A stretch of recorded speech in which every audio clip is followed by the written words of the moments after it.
Desde a primeira vez em que conversou com um rapaz que dizia se chamar Álvaro, a enfermeira Luana de 30 anos, se encantou pelo homem.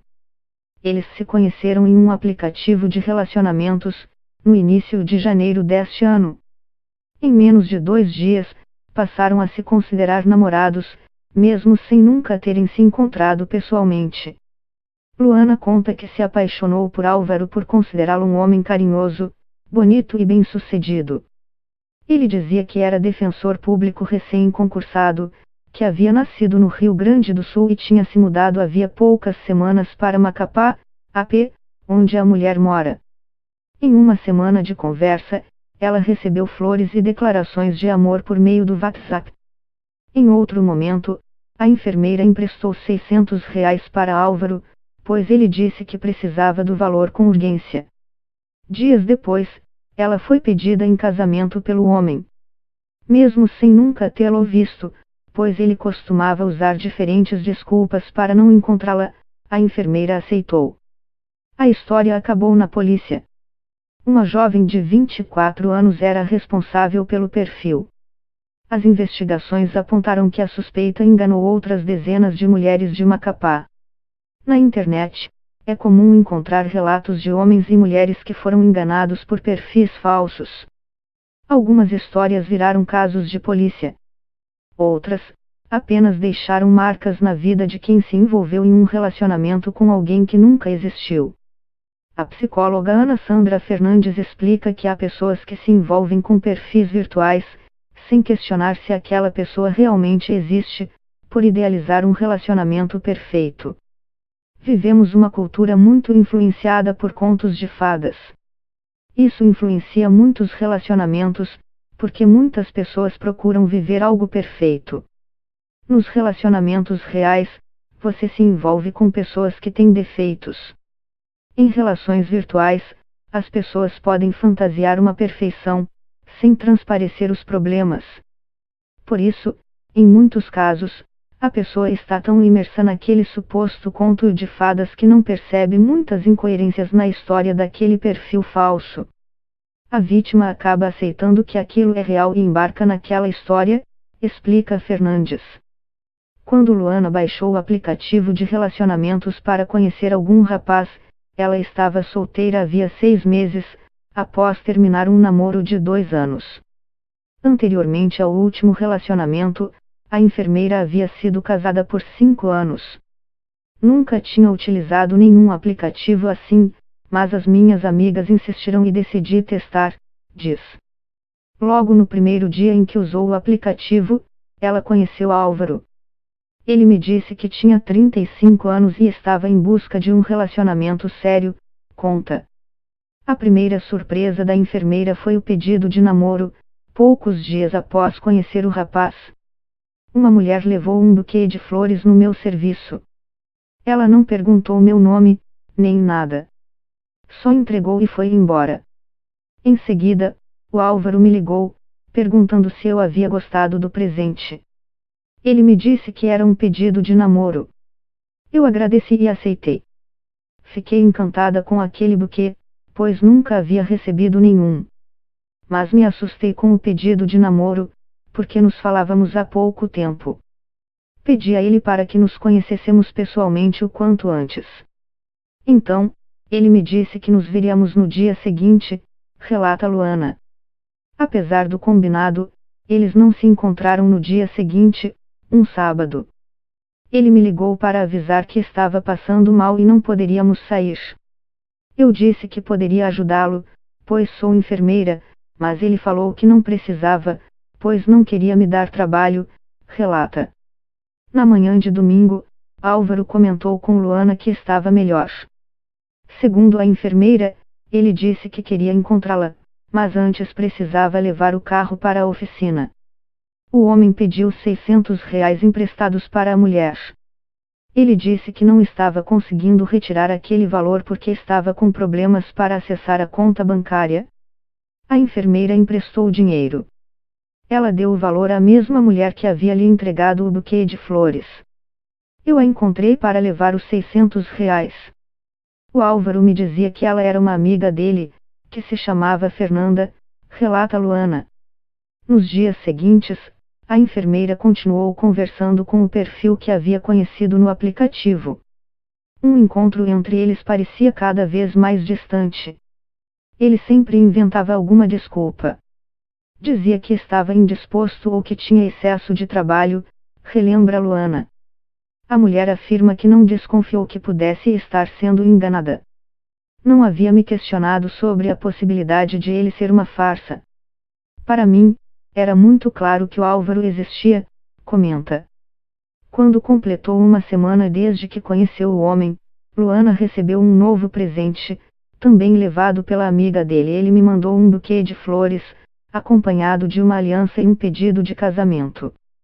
Em seguida, o Álvaro me ligou e perguntou qual era a minha resposta. Eu disse que a gente precisava se conhecer. Ele me garantiu que iríamos nos ver naquela noite. Então, aceitei o pedido. Mais uma vez, Álvaro não apareceu para encontrar a enfermeira. Para desabafar sobre o que vivia, Luana ligou para uma amiga. Eu estava tão presa naquela história que, desde que o conheci, havia me afastado dos meus amigos. Não tinha contado sobre ele a quase ninguém. Quando contei a nossa história para a minha amiga, ela desconfiou de tudo, relata. Os amigos da enfermeira auxiliaram em busca de informações sobre aquele homem. Não havia nenhum registro dele na Defensoria Pública do Amapá, nem mesmo nas listas de aprovados em concursos públicos da região. A princípio, tive muita dificuldade em acreditar que tinha sido enganada, porque realmente não queria enxergar que havia vivido uma mentira, conta. Os amigos convenceram a enfermeira a denunciar a história à polícia. Por mais difícil que fosse, percebi que havia indícios de que ele era um fake. Havia indícios muito claros, mas eu não notava. Por exemplo, todos os dias ele me mandava fotos, sempre do mesmo lugar, que não parecia ser em Macapá. Além disso, ele não sabia nem o nome do fórum da região. Se ele fosse mesmo defensor público, deveria saber, comenta Luana. Após Luana registrar um boletim de ocorrência sobre o caso, uma amiga dela encontrou uma reportagem de meses atrás e mostrou para a enfermeira. O texto falava sobre uma jovem que tinha sido presa por ter enganado várias mulheres. Quando vi a foto da moça, vi que era a Fernanda. Foi então que percebi que ela não era a amiga do Álvaro. Ela era ele, relembra. Para mim, foi um choque descobrir que era uma mulher. Sempre que nos falávamos no telefone, era a voz de um homem. Hoje, percebo que sempre havia um chiado na ligação, para disfarçar. Mas ela conseguia enganar muito bem. Ela fazia até um sotaque gaúcho, diz. Para que a polícia pudesse prender a jovem por trás do perfil falso, a enfermeira combinou um encontro com Álvaro. Ele me pediu R$ 300 emprestados e eu disse que emprestaria. Para isso, pedi que fosse me encontrar. Ele falou que pediria para a Fernanda pegar o dinheiro comigo. O advogado Marcelo Crespo, especialista em direito digital, explica que criar um perfil falso pode configurar, a princípio, crime de falsa identidade. Nesses casos, a pessoa não vai presa. Mas ela pode ser condenada a até 1 ano de prisão. Essa pena é substituída por outras medidas, como serviço comunitário ou pagamento de cestas básicas, explica. Os casos mais graves, segundo Crespo, ocorrem quando o dono do perfil falso também pratica estelionato, buscar vantagem sobre o patrimônio de alguém por meio de fraudes. A pessoa engana a vítima para se apropriar indevidamente de parte dos bens dela. Nessa situação, a pessoa pode ser presa e as penas variam de 1 a 5 anos, pontuou o advogado. A jovem por trás do perfil de Álvaro foi presa por estelionato, no momento em que se encontrou com Luana. De acordo com a Polícia Civil, Lohane Cristina, de 24 anos, enganou, ao menos, outras 20 mulheres. A estimativa é de que ela tenha causado prejuízo de mais de R$ 20.000 a essas mulheres, ao todo, por meio de dinheiro que convence as vítimas a emprestar, explica o delegado Leandro Vieira Leite. Em junho do ano passado, Ela já havia enganado outras mulheres e tinha sido presa pelo mesmo crime. Ela permaneceu durante 4 meses na prisão, foi solta e voltou a cometer o mesmo delito, diz o delegado. As fotos utilizadas por Lohane eram de um advogado de Santa Catarina. A Polícia Civil não chegou a ouvi-lo, porque já concluímos as investigações. Mas caso ele queira, poderá mover uma ação por danos morais contra a jovem, relata o delegado. Mais de um mês depois da prisão da jovem, Luana revela que ainda se culpa por ter acreditado nas mentiras dela. Havia alguns detalhes simples que não percebi. Eu poderia ter procurado saber se o Álvaro realmente existia, diz. Por mais de 10 dias, ela não conseguiu voltar para casa.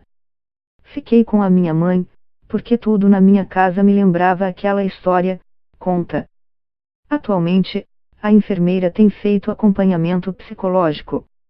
Foi algo muito traumático. Por alguns dias, depois que tudo aconteceu, eu acordava no meio da madrugada e ficava pensando nisso. Os problemas emocionais trazidos pelo envolvimento com um perfil falso também são relatados pelo tarólogo Diogo Tavares, de 24 anos. Na adolescência, ele namorou por 2 anos com um fake. Era a época do Orkut. Ele me adicionou, começamos a conversar e me encantei por ele, que era um rapaz muito bonito, que dizia ter 21 anos. Eu estava descobrindo a minha sexualidade e era muito contido no dia a dia. A internet acabava sendo o meu refúgio, relata. Uma semana depois de Diogo conhecer o rapaz, que dizia se chamar Caio, os dois começaram a namorar virtualmente. Ele dizia que era surfista, morava em Maresias, SP, e que tinha uma loja de surf. Parecia o rapaz dos sonhos. Eu era completamente apaixonado por ele. Passávamos mais de 2 horas no telefone, quase todos os dias, conta o tarólogo, que na época tinha 15 anos.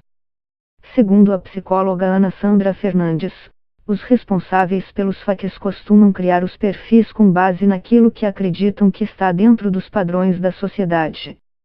Entre os autores desses perfis, penso que pode existir uma necessidade de aceitação e autoafirmação.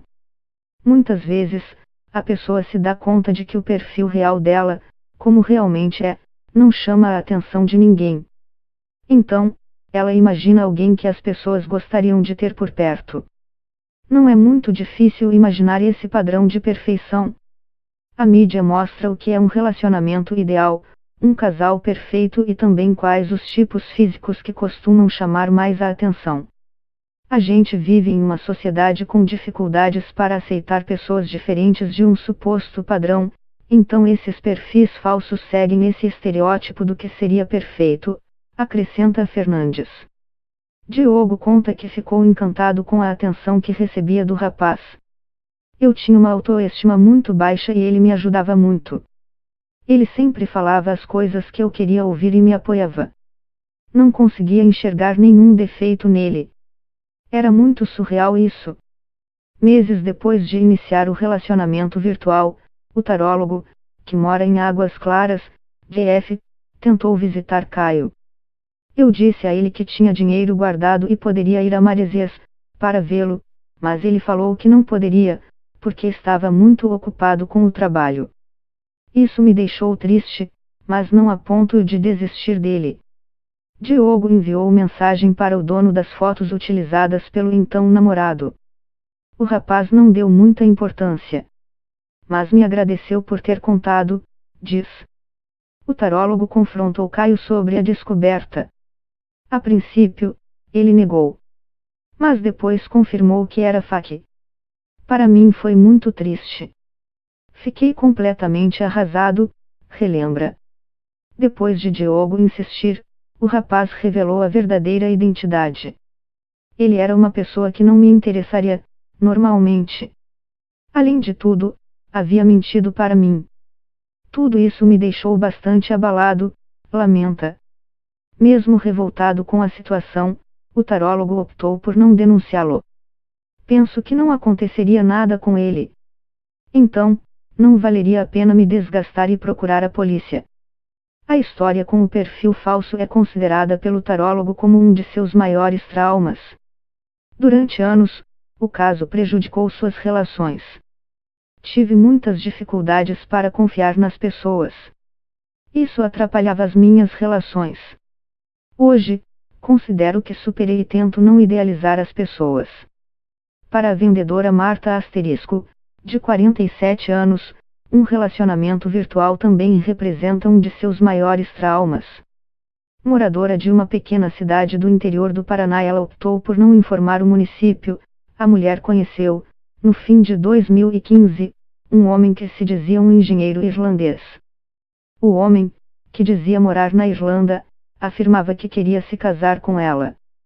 A vendedora logo se apaixonou.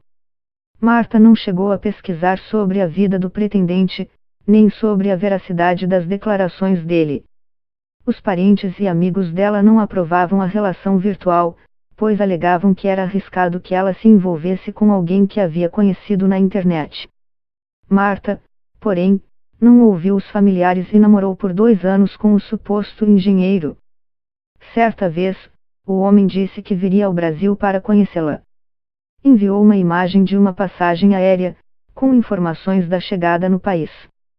Marta foi ao aeroporto, que fica em uma cidade vizinha, para esperar por ele, que não apareceu. Foi muito frustrante, conta a vendedora. Ele alegou que havia sofrido um acidente enquanto ia ao aeroporto. Apesar da frustração, Marta continuou conversando com o suposto engenheiro irlandês. Para o casal de filhos dela de 23 e 19 anos, a carência da mãe fazia com que ela mantivesse contato com o homem. Ela acreditava em todas as mentiras dele. Muitas vezes, ele mandava fotos para a minha mãe, que eram claramente montagens, mas ela não questionava e continuava encantada com ele, diz a filha da vendedora. Ao longo do período em que mantiveram uma relação virtual, o homem pediu dinheiro para Marta. Em uma das vezes, disse ter sofrido um acidente. A vendedora alegou que não tinha o valor solicitado por ele. Eu fiquei completamente frustrada. Eu acreditava naquele relacionamento. Abri mão de conhecer outras pessoas por causa dele e ficava presa às mensagens dele o tempo todo, comenta. Marta não denunciou o FAQ. Até hoje, não sabe quem era o homem por trás das fotos que ele utilizava para enganá-la. Ao descobrir a farsa, o bloqueou das redes sociais e afirma não manter contatos com ele. A vendedora conta que teve dificuldades para superar a situação. Hoje, alerta outras pessoas. Um conselho que dou é para que as pessoas não se iludam e não percam tempo com conto de fadas. Não existe gente perfeita. É importante checar as informações sobre aquela pessoa que você está conhecendo. É muito triste se sentir enganada, diz.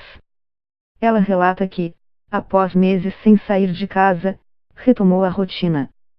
Hoje, me permito conhecer apenas pessoas reais. Estou me dando uma chance de recomeçar a vida. Desta vez, estou com um homem que conheci pessoalmente.